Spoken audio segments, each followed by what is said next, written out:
President Trump once again renewing his threat to take over the district and put thousands of residents under federal control.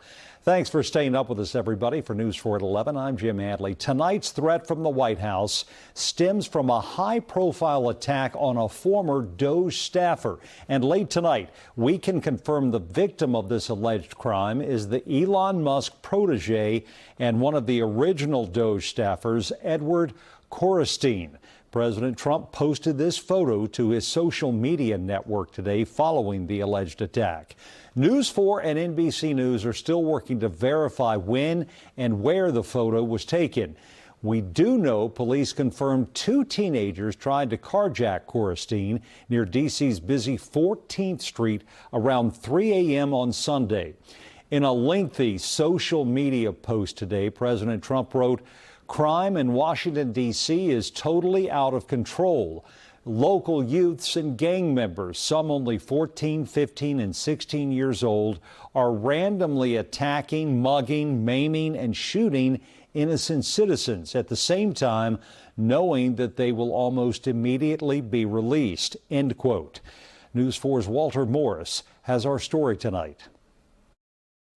They're going to straighten their act out in the terms of government and in terms of protection, or we're going to have to federalize and run it the way it's supposed to be run. Words of warning for the District of Columbia from President Donald Trump. Tuesday, the president taking to Truth Social, calling crime out of control and threatening to take over and federalize the city if, quote, D.C. doesn't get its act together. The commander-in-chief also posting this photo of a man bloody and bruised in an alleged attack over the weekend. At last update, News 4 and NBC News are still working to verify the image and where it was taken. A young man who was beat up by a bunch of thugs in D.C. D.C. police tell News 4 the incident in question happened here on Swan Street near 15th Northwest early Sunday morning. According to the police report, the victims were approached by a group of teens around 3 a.m. The suspects demanded their car before assaulting one of the victims. MPD says officers in a cruiser passed by during the beating, and 2 teens were arrested as the group took off. Tuesday, MPD confirming one of the victims is former DOGE staffer, 19-year-old Edward Korestein. Police say he was injured in the assault and treated on scene. The president's post Tuesday coming moments before D.C. police launched this kickoff to National Night Out, an annual celebration promoting community building with local law enforcement.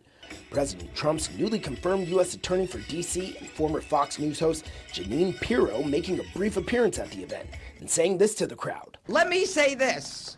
Crime is going down in D.C. It's going down in D.C. because of you.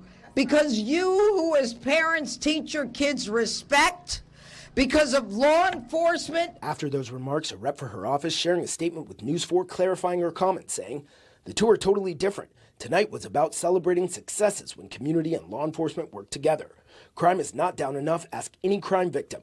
We need to end crime committed by those who are too young to prosecute," and referring us to this video posted by the former prosecutor hours earlier. And the president is very serious about making sure that as the prosecutor here, that we not only fight crime with a vengeance, but make sure that there are consequences. D.C. police say MPD's carjacking task force is investigating. We're told agents with the FBI Washington field office are involved.